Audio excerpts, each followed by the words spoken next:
Every name, every date, and every horrifying detail is entirely authentic.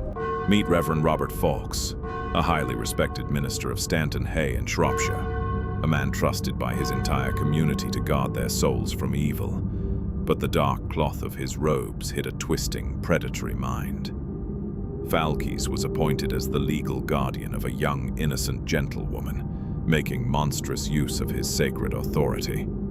He violated that holy trust, seducing the vulnerable girl into his own bed until she was left pregnant, desperate to bury his shame and protect his high-standing reputation. The minister forced her to flee her home, pitch-black night.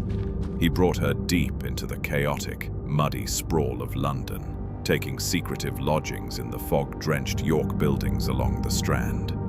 He kept her trapped inside, resolved to stay hidden until the agonizing pains of her secret delivery were over, hiding her from any watchful eyes.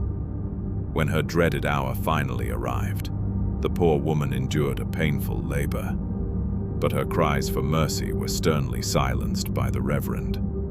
Foulkes absolutely forbade any doctors, any midwives, or any female assistants, keeping her bound to a terrifying, lonely silence.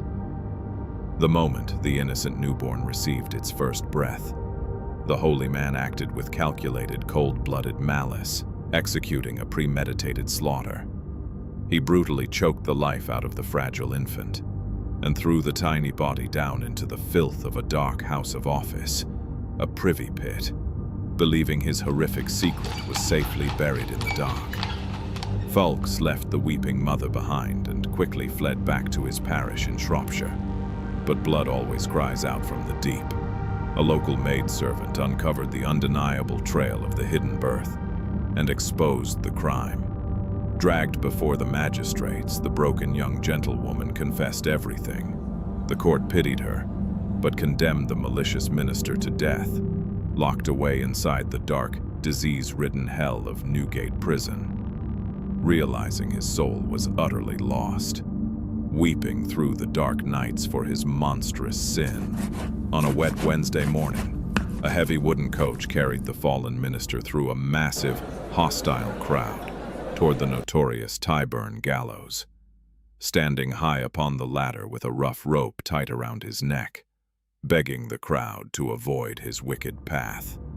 The trapdoor snapped, leaving his cold body to be buried at St. Giles. The archives hold thousands of forgotten names. Subscribe to step into the next tomb and stay in the dark.